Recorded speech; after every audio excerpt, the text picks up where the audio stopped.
Good evening and thank you for joining us tonight. I'm CASSIE LEUFFEN. A tornado warning making our top story this evening. The National Weather Service reporting a large and extremely dangerous tornado has touched down in eastern Iowa and northern Illinois. U.S. Army Sergeant Bo Bergdahl is back in the news tonight as he now faces charges of desertion and misbehavior before the enemy. 28-year-old Bergdahl was rescued from Afghanistan after spending 5 years in Taliban captivity. Welcome back. A California man accused of jumping the White House fence pleads not guilty in a Washington, D.C. courtroom today. The Secret Service says 54-year-old Jerome Hunt was arrested Sunday night after scaling the White House fence while carrying a suspicious package. That package was later determined to be harmless. Still, though, Hunt faces charges of unlawful entry and will be back in court for a status hearing on May 12th. The latest incident comes after, you recall, a man jumped the fence last September armed with a knife and managed to make it all the way inside the residence. Well, final budget talks are in place between Republicans in the House and Senate. The GOP hope to have a unified budget by tax day, April 15th. But after blowing past that soft deadline, negotiators are now hoping to come to an agreement this week. One America's Augusta Cassida has the latest from Washington. If you're joining us now, we've been listening to a presser out of Boston where 21-year-old Dzhokhar Tsarnaev has been found guilty on all 30 counts, including the death of 4 people, 3 in the blast, and a police officer at MIT University. There will now be a new trial to determine if he will face the death penalty.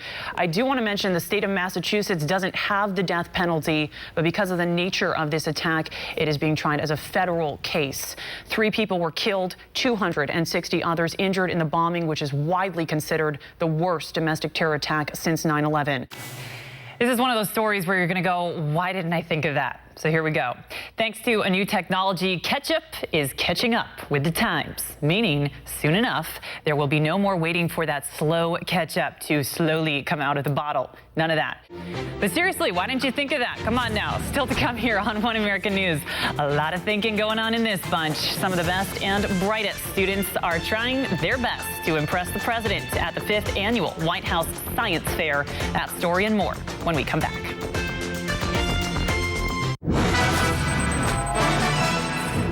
And we take you live right now to the launch of the Russian Soyuz rocket as 2 astronauts are headed to space for a year. Let's take a look.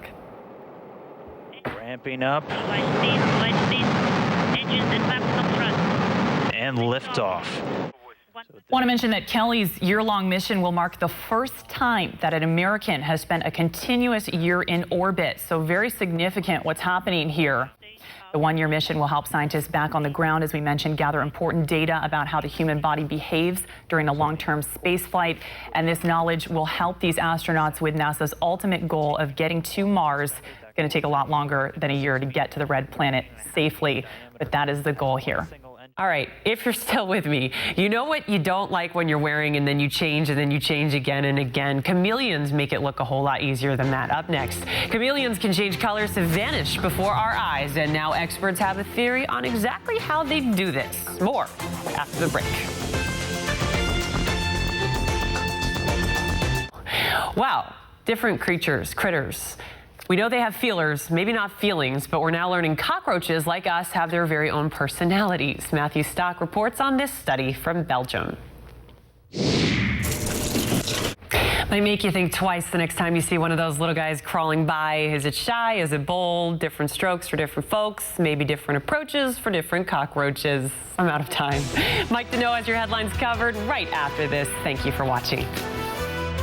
And if you're joining us now, Florida Senator Marco Rubio there announcing his candidacy for the Republican presidential nomination, speaking at the Freedom Tower in Miami, Florida. The announcement makes Rubio the 3rd Republican to enter the 2016 race following Ted Cruz and Rand Paul. He said there he's chosen this course for his children, for their generation, for a better America, for a country in which where you come from does not determine how far you can go. And on that, let's continue on with our headlines this hour. We turn now to Hillary Clinton. She is on her way right now to the first official stop of her 2016 campaign run, where she's planning to meet supporters over in Iowa. And perhaps the only thing better than a lot of gold is 3 times more than that. The People's Bank of China may very well have tripled its gold reserves since 2009. A Bloomberg intelligence source says the country may have increased its stockpile to 3,500 metric tons.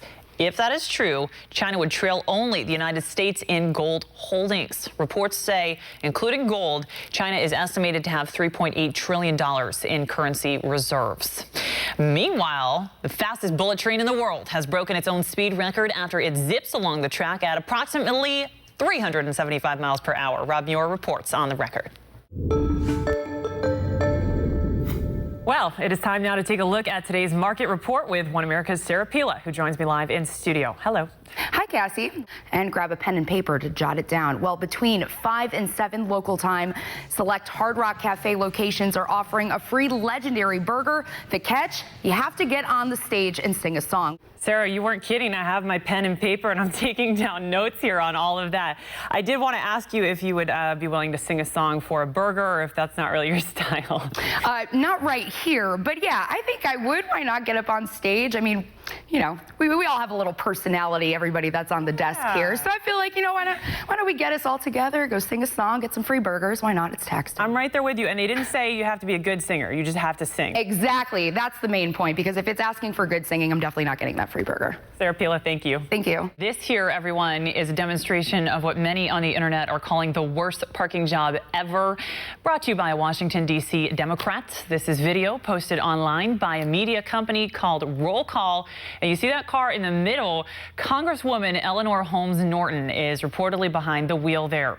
The 77-year-old is caught hitting the curb multiple times while trying to squeeze into that space that appears to be open wide.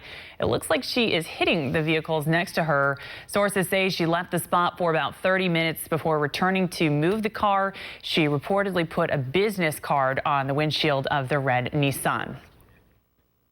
To be fair, Republicans can't really fault her for leaning a little too far to the right there. I'm Cassie Leuffin. Thank you so much for watching. Careful parking. We'll see you Friday. Good night.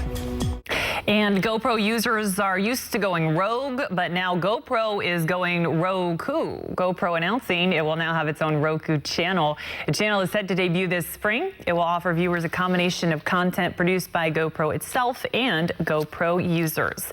By the way, that right there is my favorite shot of the day. And if you're joining us, just a review here, there was a kidnapped suspect in South LA. He fled on the run. Cops were onto him after they ran his license plate. This began about an hour ago. They chased him. He was in a suburban car. He eventually got out of the car, pointing a gun at officers. Officers responded to that. He shot at them, and at that point, they were forced to shoot back. They did strike him. He appears to be wounded. You see the SWAT team on the screen now. They're taking him into custody, and this is after he had his hands up, as we saw there. He was negotiating for a long time. He was negotiating with the deputies, and now it seems that they have him after what has been a dramatic high-speed pursuit through the streets of South LA, ending here in these images tonight. And on that, a lot of action. We're going to go to break, but we will be right back with more of your headlines this evening. Stay with us. Back to you, Cassie. Well, you know, my first impression listening to this Walmart stuff is, all right, I understand there was a plumbing problem, but firing these employees? Do they have to be fired, or maybe just suspension, right? I mean, what are they saying? You said wages. Yeah, so they're not really saying much. And in her honor, a quote from Miss Maya Angelou to close out our hour tonight. You may encounter many defeats, but you must not be defeated. In fact, it may be necessary to encounter the defeats so you can know who you are, what you can rise from, how you can still come out of it. Thank you so much for sharing your evening with me. I'm Cassie Leuffin. Good night. Welcome back to our headlines recap. I'm Cassie Leuffin. If you're joining us now, 7 Marines and 4 soldiers are presumed dead after human remains washed ashore in the area where their helicopter crashed. Officials say the troops were conducting a training exercise near Eglin Air Force Base in Florida when their Black Hawk vanished Tuesday night. Well, it's just a tragic story out of California. A San Diego area mother running over her toddler with her car and killing her young son. According to Escondido police, the woman claimed she was unaware that her 3-year-old unfastened himself from his car seat and got out of the car. The boy's mother then attempted to park her vehicle, striking him.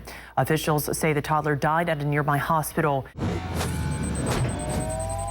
Breaking news now out of our nation's capital. The Senate has confirmed Ashton Carter to be the next defense secretary, replacing Chuck Hagel. Carter was confirmed in a vote of 93-5 just moments ago. Earlier this week, the Senate Armed Services Committee unanimously approved Carter's nomination.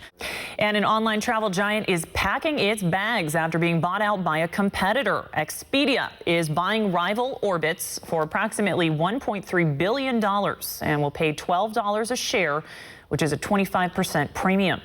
And the fastest star ever found is hurtling out of our galaxy at nearly 3 million miles an hour. German astronomers at the European Southern Observatory in Chile say at that speed, the star will leave the Milky Way behind in less than 25 million years.